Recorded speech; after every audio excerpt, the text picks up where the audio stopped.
What's going on, Jerome's? It's a new day, a new dawn, a beautiful morning, especially for one Danielle, the real deal Hunter, as he and the Vikings have agreed on a revised one-year contract worth up to $20 million, $17 million base guaranteed, with up to $3 million in incentives that are tied to sacks. So hopefully he knocks those out. And it truly is a win-win for the Vikings after Danielle had his hold in for the first 4 practices. Now Danielle can hit the ground running and be part of this Brian Flores defense. And here are 10 reasons why this new deal is a win-win. Number 1 is already up there. So Danielle gets market rate for 2023. And you look at the edge rusher contracts. Danielle was slated to make a $4.9 million base with $500K in in-game bonuses. So he would have been making 25% of what the top edge rushers are making, which you could say, well, he signed the contract and all that stuff. No, it just wasn't right, and they made it right with Danielle in terms of compensation. This year, we're just going to say he hits the sack incentives. No big deal. So we'll say $20 million per year, which would tie him with Von Miller in terms of at 8th in terms of highest paid edge rushers by average. So that's a nice bump. Also, it does leapfrog edge rushers who recently got paid, like Alex Highsmith of the Steelers, as well as Uchenna Nwasu of the Seattle Seahawks. So he gets taken care of, and cooler heads did prevail. And number 2, the Vikings keep their best defensive player. I mean, let's just call it what it is. And Danielle Hunter, this defense would have looked a lot different if 99 wasn't out there, because it would have been a bit of a problem. Because number 1, Danielle Hunter is still one of the best edge rushers in the game. Also, he's fantastic against the run. He's great at setting the edge. He is a versatile piece as well. Can play left or right. Can now play hand in the dirt or stand up. And Brian Flores, I mean, he's just got to be really excited. He just got to be really excited to be working with 99 this year. So it just came down to the Vikings. They had the cap space. They have their best defensive player, who's still in the thick THICC of his prime. He's going to be 28. He's 28, going to be 29 in October. And they just took care of him. It was a smart thing to do, and overall, I really like what the Vikings and Kwesi did in this spot. Next up, reason number 3 why this is a win-win. Kwesi doesn't have to trade him. So now Kwesi has made a couple of trades during his time, first 2 off seasons as the Vikings general manager. Now, some people have roasted him for the draft day trades. Maybe they didn't say he got enough value, etc. And if they did end up trading Danielle Hunter, I mean, I think in a vacuum, Danielle's value was a first and a third, first and a fourth, somewhere in there. But say Kwesi only got a second, or Kwesi got like a 2/3 and a 6 or something like that, he would have been roasted by the fan base. And frankly, if you're giving away your best defensive player in his prime, I mean, maybe they got a point there. So Kwesi sort of sidesteps that one. He doesn't have to trade him. And also, since Danielle Hunter, his new contract includes a no tag clause, so can't use a transition or franchise tag, Kwesi won't have to trade him. And also, it's a win-win for Danielle because he becomes a true blue free agent in 2024. Like I said, can't be tagged with transition or franchise tag. So he's going to get, again, knock on all the wood, he stays healthy, has a phenomenal season this year. He's going to get paid either here or somewhere else, and I love that for him. And he's only going to be 29 next off season, so that is still firmly in the prime for edge rushers, even though, yeah, 30's creeping up, but it allows him to get one more nice payday before it's all said and done. Next up, reason number 5, Flores with 99. Like I said, Brian Flores, outside of Danielle Hunter, has to be the happiest dude in Minnesota today. He absolutely is, man.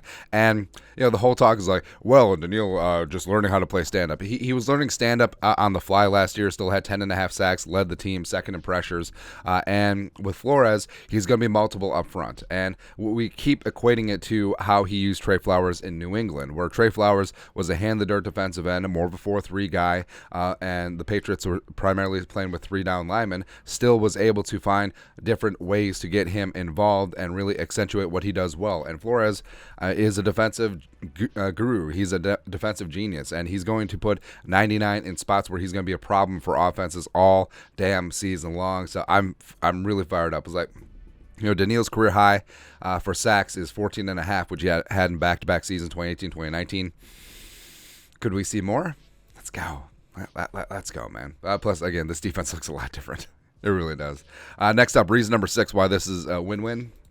Hunter in a contract year. Now, motivation has never been an issue with Danielle Hunter, but you always notice, no matter who the player is, if they're in a free agent contract year, like Kirk Cousins this year, you get a little bit of bump. Like, you get a little bit of extra chip on the shoulder, this, that, the other thing. And it's just human nature. I know the fans will complain, it's like, well, if you have a contract, you should try hard all the time. But if it's all on you and the pressure is on and you need to perform to get yourself a big fat contract versus if you just sign that big fat contract, maybe the pressure is off.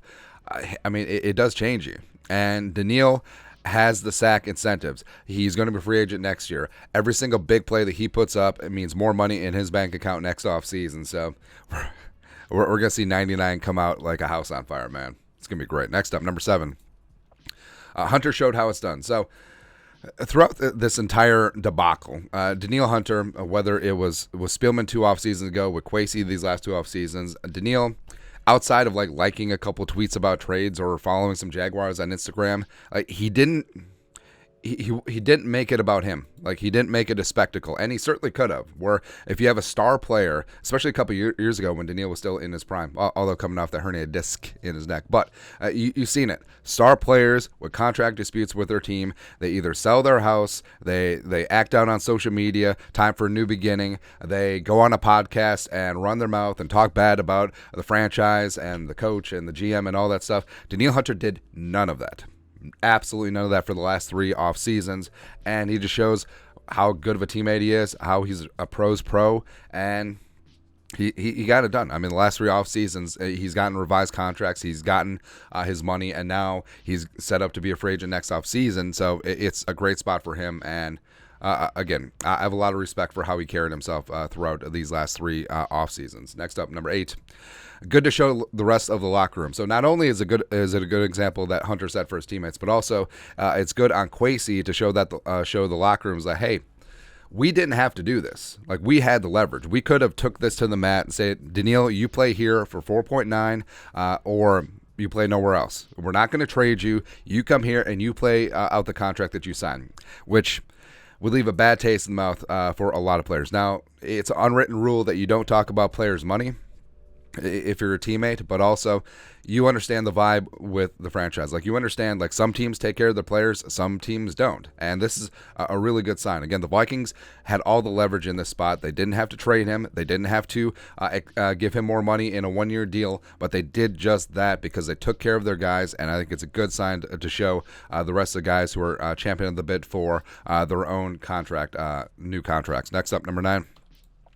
Vikings can still extend Danielle. So, that's the thing. If he comes out and he has an absolute gangbuster season, say he's Defensive Player of the Year in that category, he's up there in pressures, he's up there in sacks, he's leading the way, he's absolutely sublime in the Flores defense, and say Brian Flores returns to be a defense coordinator again for the Vikings next year. Again, he certainly has all the bona fides to be an NFL head coach, but if it doesn't work out and he's back for another season, why wouldn't Danielle run it back? I mean, if he's in a perfect spot for him, he's in a completely tailor-made defense for his skill set, and he's tearing it up, and it's the spot where he's played his entire career, and they're going to take care of him by hook or by crook, even though the Vikings have to take care of JJ and Hawkinson and next offseason Darrisaw and maybe even Kirk Cousins, but they want to play ball, and Kwesi's not stupid. He understands, outside of analytics, the value of a talismanic edge rusher, a guy that can get his own rush on, who can set the edge and do all those things, whether it's Myles Garrett when he was in Cleveland or Bosa when he was with the Niners. He fully understands that, hey, life gets a lot easier if you have just an absolute alpha on the edge. And I think that he could potentially see that this year and understand the value. Because like I said, Danielle's only going to be 29 next offseason. And it feels like he's been in the league forever because I'm pretty sure he entered the league in 2015 as a 14-year-old. Who knows? I mean, I feel like a 14-year-old in the NFL draft would violate labor laws, but sort of is what it is. That's how good Danielle Hunter is. Lastly, number 10. It's a win-win because it frees up bandwidth for the Jefferson deal. So, yes, I mean, Kwesi can work on multiple deals at once, but now that the Danielle Hunter deal is done, time to pay Justin Jefferson. Get that thing done. Leave there be no doubt. How about this week? How about this week we announce the good old 5-year, $190 million deal with $120 million guaranteed for Justin Jefferson? How about we do that? How about that? There you go. But that's it 10 reasons why Danielle Hunter's new contract with the Vikings is a win-win for everyone involved. Also, it's a win-win for the fans because we don't have to keep talking about this. Let us know your thoughts on our thoughts in the comment section below. Subscribe for daily Vikings takes. Want to support the work? Put a little something in the Venmo. But till next time, Skol, production value.